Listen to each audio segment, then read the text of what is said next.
Le métier de professeur, tout le monde le connaît.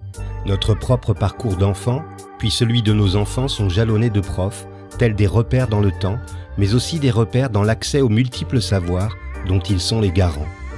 Le professeur exerce un métier qu'il a choisi, il l'exerce avec rigueur et compétence, mais avant de se fondre dans l'entité enseignement, les profs sont des femmes et des hommes formidables, des bâtisseurs aux multiples facettes.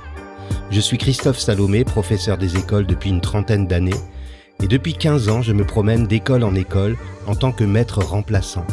Je découvre régulièrement des personnes qui ont des choses à raconter, des personnes qui font, des personnes qui ne sont pas juste des enseignants, des profs, etc. Dans ce podcast, je leur donne la parole.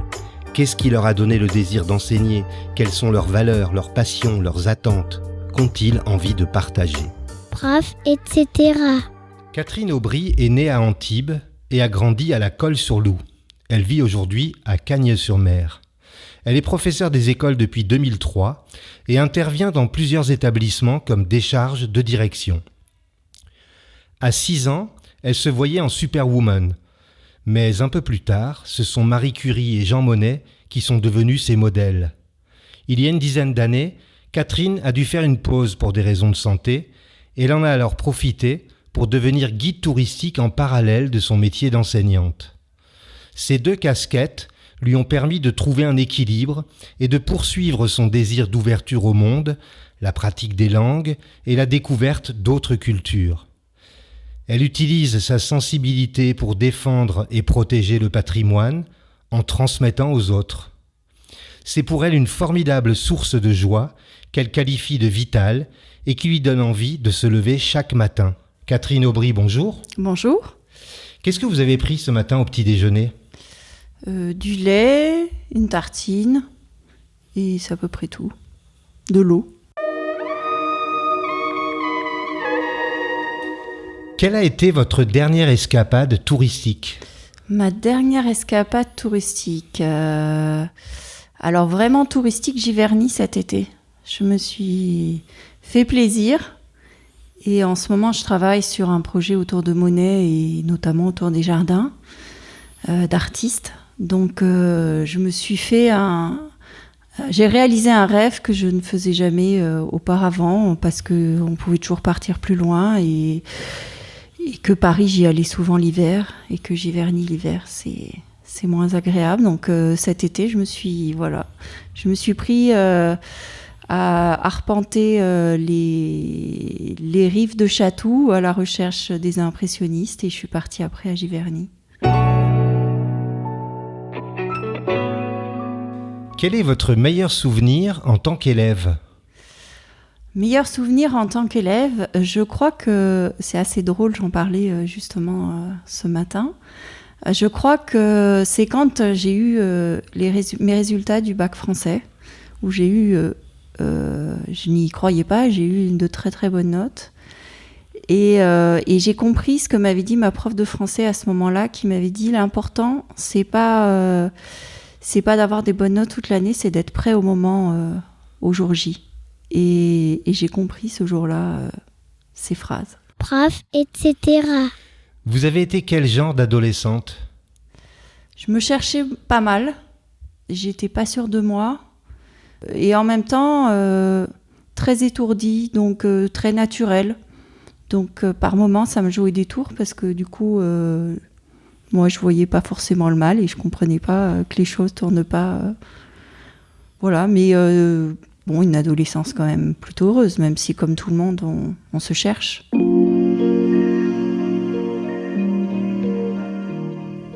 En quoi cette période de l'adolescence a influencé votre parcours professionnel ? Enfant, je faisais des camps scouts et j'ai encore beaucoup d'amis de cette période-là qui même sont devenues enseignantes ici dans la circonscription. Et du coup, il y a eu une période où j'ai eu besoin de couper avec ça pour plein de raisons. Et ma mère a trouvé l'idée de m'envoyer dans les séjours linguistiques. Et j'avais en plus un prof d'anglais qui était extraordinaire, que beaucoup ont eu autour de la colle, qui était Monsieur Hatzinger, qui m'a fait manger les exercices, mais c'est grâce à lui que j'ai le niveau que j'ai actuellement. Et du coup, je partais tous les étés, au moins 3 semaines en Angleterre, parfois en Espagne. Alors en Angleterre, bizarrement, je rencontrais souvent des étudiants hispanophones. Donc ça a renforcé mon goût pour la culture hispanophone. Et puis voilà, donc c'était vraiment toujours, encore une fois, une forme de liberté et d'aller à la découverte des autres et de se plonger dans leur univers grâce aux familles qui m'hébergeaient à ce moment-là. Y a-t-il un risque, quand on est enseignante et guide touristique, de considérer les visiteurs comme des élèves ? Comment parvenez-vous à faire la part des choses ? Alors, il y a toujours un risque. C'est vrai que j'en parle souvent. Je fais souvent allusion à mon métier d'enseignante au cours de mes visites guidées. Et à mes élèves, souvent, je leur parle de ce que je fais dans mes visites guidées. Et même, ça m'est arrivé de leur montrer les diaporamas de mes conférences et d'essayer de les adapter à leur niveau pour leur faire découvrir certains artistes ou certains lieux. Donc c'est vraiment un échange. Je le conçois vraiment comme un échange entre les deux. C'est un vrai plaisir de se retrouver à expliquer ça auprès des enfants. Et c'est aussi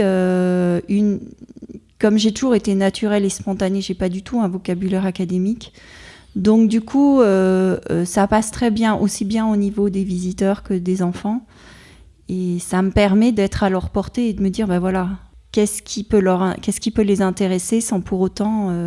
comment je peux amener ce savoir qui peut être très fourni et très recherché à des personnes qui n'y connaissent pas forcément grand-chose ou d'autres personnes qui, par contre, elles sont un peu plus pointues. Bref, etc. Quel est le regard de vos collègues enseignants sur votre activité de guide ? Vous dire quel est leur regard, je ne sais pas trop. Il y en a pas mal qui ne le savent pas. C'est vrai qu'il y a eu une période, j'avais remarqué que quand j'ai annoncé ce genre de choses, je ne sais pas s'il n'y avait pas une petite forme de jalousie ou du coup, je sentais qu'il y avait quelque chose qui pouvait être gênant. Et donc, pour ma tranquillité personnelle, je le dis quand on me le demande, mais je ne le mets pas en avant. Par contre, bon, si je peux en faire profiter, je le ferai avec grand plaisir. Mais je suis bien consciente que aussi, il ne faut pas que je me fasse manger par ça. C'est-à-dire que ça reste une activité qui est censée m'épanouir, mais aussi me permettre de combler le temps partiel que j'ai demandé. Comment expliqueriez-vous votre métier d'enseignante à un enfant de 6 ans ? Un enfant de 6 ans, comment j'explique ça par exemple à mes nièces qui ont à peu près ces âges-là ? Ils ne se posent pas trop de questions. En général, c'est quelque chose de naturel pour eux, d'avoir quelqu'un qui leur explique les choses, qui essaye de leur faire reformuler un certain nombre de choses. Moi, je dirais que c'est... En général, j'essaye de leur expliquer qu'on est là pour leur ouvrir l'esprit, leur donner envie d'aller vers d'autres connaissances, vers d'autres savoirs, ou de reformuler un savoir qui est maladroit, donc pour leur permettre de mieux l'exprimer. Après, j'explique souvent, parce que j'ai un petit souci au niveau des maths, on va dire. Et quand j'étais enfant, je ne comprenais pas l'intérêt de ces matières. Et à force d'y réfléchir, du coup, ça me permet d'expliquer aux enfants l'intérêt de telle ou telle matière et de leur dire, ben voilà, l'histoire géo, ça sert à se repérer dans le monde et dans l'espace, dans le temps, ça sert à comprendre ce qui nous arrive au quotidien. Les maths, ça sert à avoir une certaine précision, à essayer d'être bien centré sur le problème, de comprendre ce qu'on nous demande avec une certaine rigueur. Donc voilà, j'essaye de leur montrer ce qu'ils en ont à retirer et pour que ça ne devienne pas un problème. Quand est-ce que vous avez ri aux larmes pour la dernière fois et pour quelle raison ? Franchement, là, je sèche. Je le fais régulièrement, mais je ne saurais pas à dire quelle est la dernière. Et puis, je ne voudrais pas non plus que ça soit mal interprété par rapport à certaines personnes. Donc. Prof, etc. Pouvez-vous me citer un moment préféré de votre journée, qu'il soit professionnel ou plus personnel ? Alors, je crois que le moment préféré, c'est quand j'ai terminé ma journée et que je relâche un peu tout et que je fais le bilan et que je me dis que quand même, j'ai passé des moments chouettes et qu'il faut que ça continue comme ça. Quelle est la valeur qui a aujourd'hui le plus de sens pour vous ? Le respect, certainement. Le partage avec autrui. De toujours faire les choses avec un esprit quand même positif, dans le sens où si on ne se respecte pas les uns les autres, si on se parle mal, alors ça nous arrive à tous, mais on peut pas être bien dans ses baskets. De quelle manière parvenez-vous à intégrer cette valeur dans votre pratique professionnelle ? J'essaye toujours de faire en sorte que les enfants se respectent et qu'ils se parlent correctement, qu'ils comprennent aussi que le fait de se parler avec certains mots de vocabulaire peuvent entraîner ou non un mal-être ou un bien-être. Après, j'essaye toujours de comprendre un peu, me mettre dans la peau d'un autre, la peau de celui à qui je m'adresse. C'est un moyen de comprendre ce que l'autre peut avoir besoin de recevoir. Alors, c'est pas toujours évident à faire, on a tous aussi notre passif, donc voilà. Prof, etc.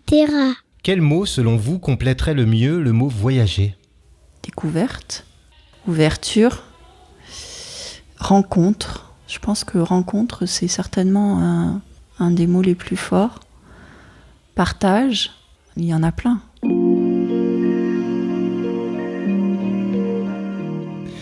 Quelle compétence ou capacité qui vous rend bien des services dans votre vie vous rend un peu fier ? Alors, c'est vrai que le fait de parler 3 langues, c'est quand même assez pratique, surtout quand on veut travailler, quand on veut voyager. Ça me permet, justement, quand je suis en voyage, quand je suis dans des endroits que je ne connais pas, de tout de suite me mettre dans l'ambiance du lieu dans lequel je suis. C'est d'ailleurs souvent les qualités qu'on me donne, d'être capable de m'intégrer, de me fondre grâce à cette connaissance culturelle d'un certain nombre de pays et de pratiques. Si vous pouviez vous mettre dans la peau de quelqu'un d'autre, vivant ou mort, pour une journée, vous choisiriez qui ? Alors j'y réfléchissais justement, je pense qu'effectivement Marie Curie et Jean Monnet sont 2 personnes qui m'ont énormément habitée.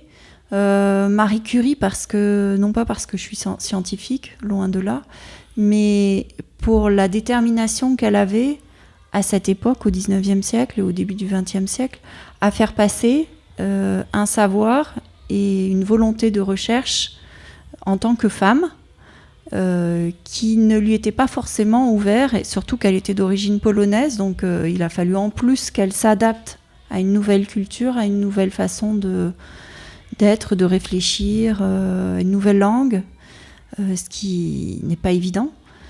Après, Jean Monnet, pour le projet qu'il a eu avec Robert Schuman et les autres Européens, autour de l'Union européenne et de cette volonté de comprendre que, comme dit la devise de l'Union européenne, il faut être unis dans la diversité, c'est-à-dire qu'on a tous une culture, on a tous des origines, mais on est quand même tous sur le territoire européen, quelque part l'histoire on l'a vécu ensemble, et que comme dans une grande famille, si on se dispute en permanence, on ne pourra pas avancer.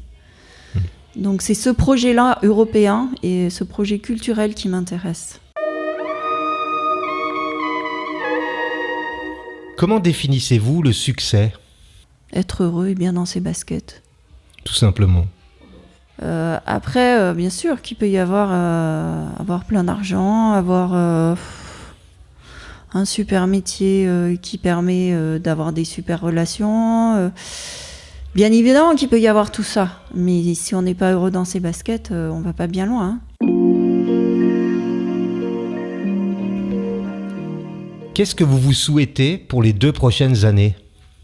Déjà que ça continue plus ou moins comme ça, qu'il y ait des choses que les directions que j'ai prises depuis quelques mois continuent à évoluer favorablement, malgré un ralentissement notamment lié au coronavirus. Ça sera déjà bien. Voilà, et puis d'être heureuse. Merci Catherine d'avoir accepté de réaliser cet épisode en ma compagnie. Merci à toi Christophe et bonne soirée à tous. Si vous avez aimé cet épisode, n'hésitez pas à vous abonner à Prof, etc. sur les plateformes de diffusion de podcasts, Spotify, Deezer, Google Podcast par exemple. N'hésitez pas non plus à m'offrir des étoiles sur iTunes, ainsi que vos commentaires. Et si vous avez envie de partager votre côté, etc. avec les auditeurs, écrivez-moi à chris, CHRIS, @salomé-online.com, SALOME-online.com. À vendredi.